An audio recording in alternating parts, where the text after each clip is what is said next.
तो हेलो दोस्तों, कैसे हो आप लोग। दोस्तों, साल था 1947 का। सब कॉन्टिनेंट में गर्मी सिर्फ मौसम की नहीं बल्कि सियासत की भी बढ़ रही थी।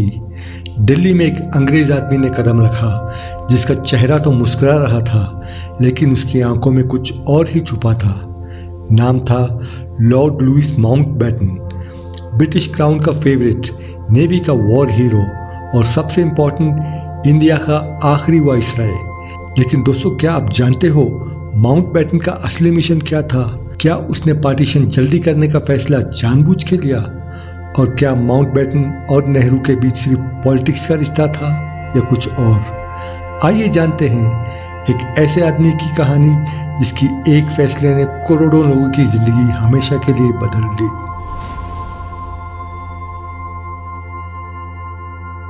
लॉर्ड लुईस माउंटबेटन का असल नाम था Louis Francis Albert Victor Nicholas Mountbatten. नाम सुनते ही लगता है जैसे पूरा ब्रिटिश रॉयल फैमिली उनके अंदर समा गया हो, लेकिन ये कोई मजाक नहीं है, ये उनका असल नाम था।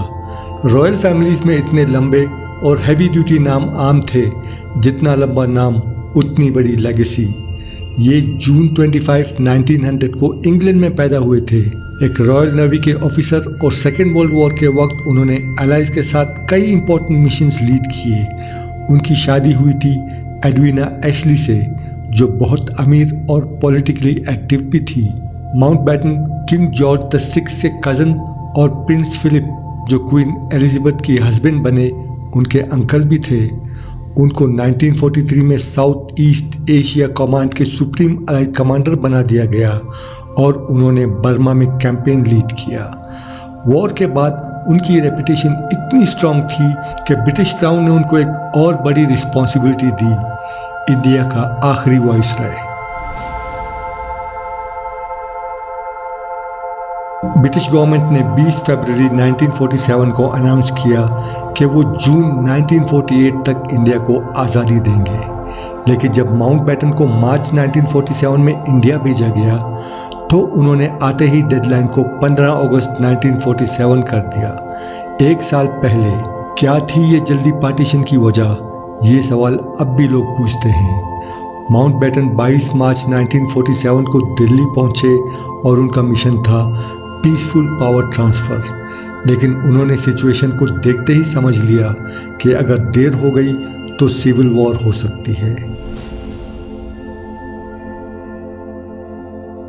1947 के उस मोड़ पर जब हिंदुस्तान अपनी आज़ादी के करीब था, वहाँ कुछ ऐसे लीडर्स थे जो इस नए मुल्क के नक्शे का फैसला कर रहे थे।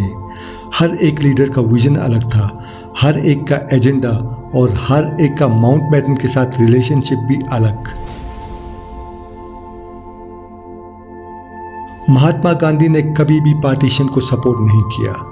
उनका मानना था कि हिंदुस्तान सब धर्मों का मुल्क है, हिंदू, मुस्लिम, सिख, ईसाई सब यहाँ एक साथ रह सकते हैं। उन्होंने ओपनली कहा था, पार्टीशन विल बी अ सिन, अगर ये हुआ तो मेरी लाश के ऊपर होगा। लेकिन उनकी आवाज़ को उस वक्त कांग्रेस के अंदर कम सपोर्ट मिला। जब माउंटबेटन ने प्लान रखा, गांधी ने रेजिस्ट किया, लेकिन उनकी इन्फ्लुएंस ग्रेजुअली कम हो गई, खासकर नेहरू और पटेल जैसे लोगों के समर्थन के बगैर। नेहरू मॉडर्न इंडिया का ब्लूप्रिंट तैयार कर रहा था। उनका फोकस सेक्युलर डेमोक्रेसी पर था और उन्होंने माउंटबेटन के स्पीडी ट्रांजिशन प्लान को सपोर्ट किया। वो चाहते थे कि ब्रिटिश जल्द निकल जाएं और पावर उनके हाथ में आए। माउंटबेटन और नेहरू का रिश्ता काफ़ी फ्रेंडली था।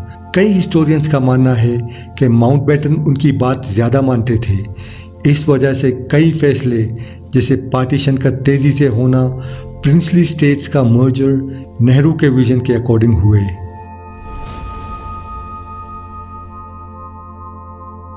और यहाँ एक इंटरेस्टिंग ट्विस्ट आता है जब लॉर्ड माउंटबेटन का सामना होता है मोहम्मद अली जिन्ना से, एक ऐसा लीडर जो किसी भी प्राइस पर अपने लिए एक नया मुल्क चाहते थे।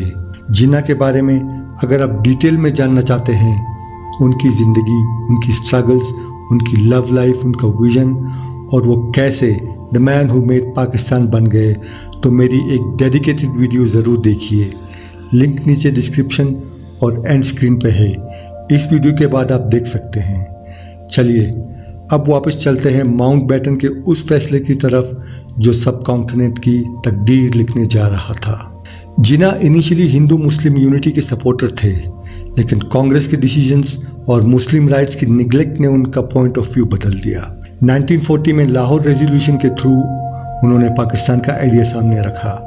उन्होंने कहा था Muslims are a separate nation, उनका कल्चर, रिलीजन और आइडेंटिटी अलग है। माउंटबेटन ने उनको मनाने की बहुत कोशिश की।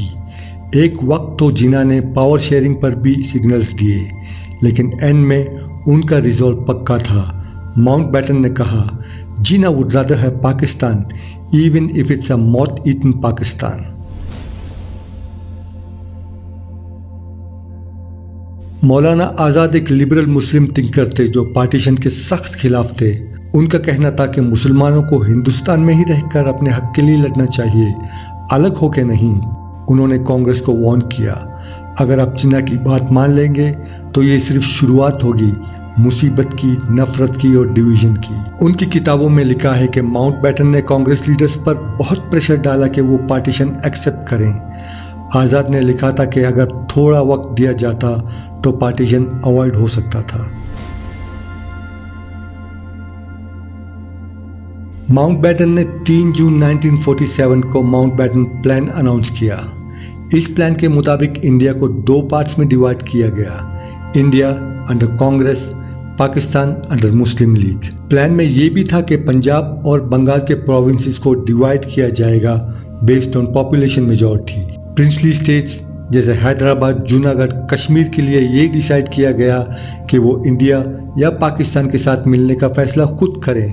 माउंटबेटन के वक्त में ही 11 अगस्त 1947 को खान ऑफ कलात ने बलूचिस्तान को इंडिपेंडेंट डिक्लेयर किया था। 15 अगस्त 1947 को इंडिया और पाकिस्तान 2 अलग मुल्क बन गए, लेकिन ये आज़ादी खून से भरी थी। 10 मिलियन से ज़्यादा लोगों ने माइग्रेशन की, 1 से 2 मिलियन लोग मारे गए, हज़ारों औरतें अबडक्ट हुई। माउंटबेटन की पॉलिसी इतनी तेज़ थी कि बाउंड्री कमीशन के हेड सिरिल रैडक्लिफ को सिर्फ 5 हफ्ते दिए गए, जिन्होंने कभी इंडिया देखा ही नहीं था।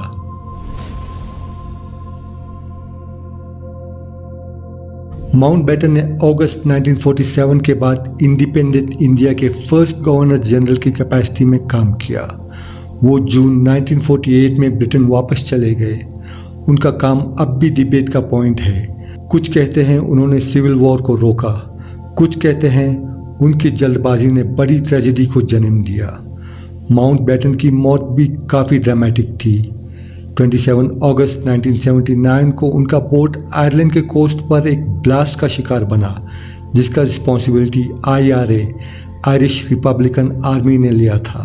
दोस्तों, एक आदमी जो ब्रिटिश क्राउन का वफादार था, वो आया एक ऐसे मुल्क में जहां लोग सिर्फ आज़ादी चाहते थे। उनके एक डिसीजन ने सिर्फ ज़मीन नहीं, लोगों के दिल भी हिस्सों में बांट दिए। क्या लॉर्ड माउंटबेटन ने सच में पीस के लिए काम किया या फिर ब्रिटिश इंटरेस्ट के लिए? क्या पार्टीशन अनअवॉइडेबल था या थोड़ा वक्त मिलता तो चीज़ें अलग होती? ये वो सवाल हैं जो आज भी बहुत लोगों को सोचने पर मजबूर करते हैं। तो दोस्तों, आपको क्या लगता है? क्या आप माउंटबेटन को एक हीरो मानते हैं या एक विलन? कमेंट में बता दीजिए और मिलते हैं जल्द एक नई वीडियो के साथ। तब तक अपना और अपनों का ख्याल रखना।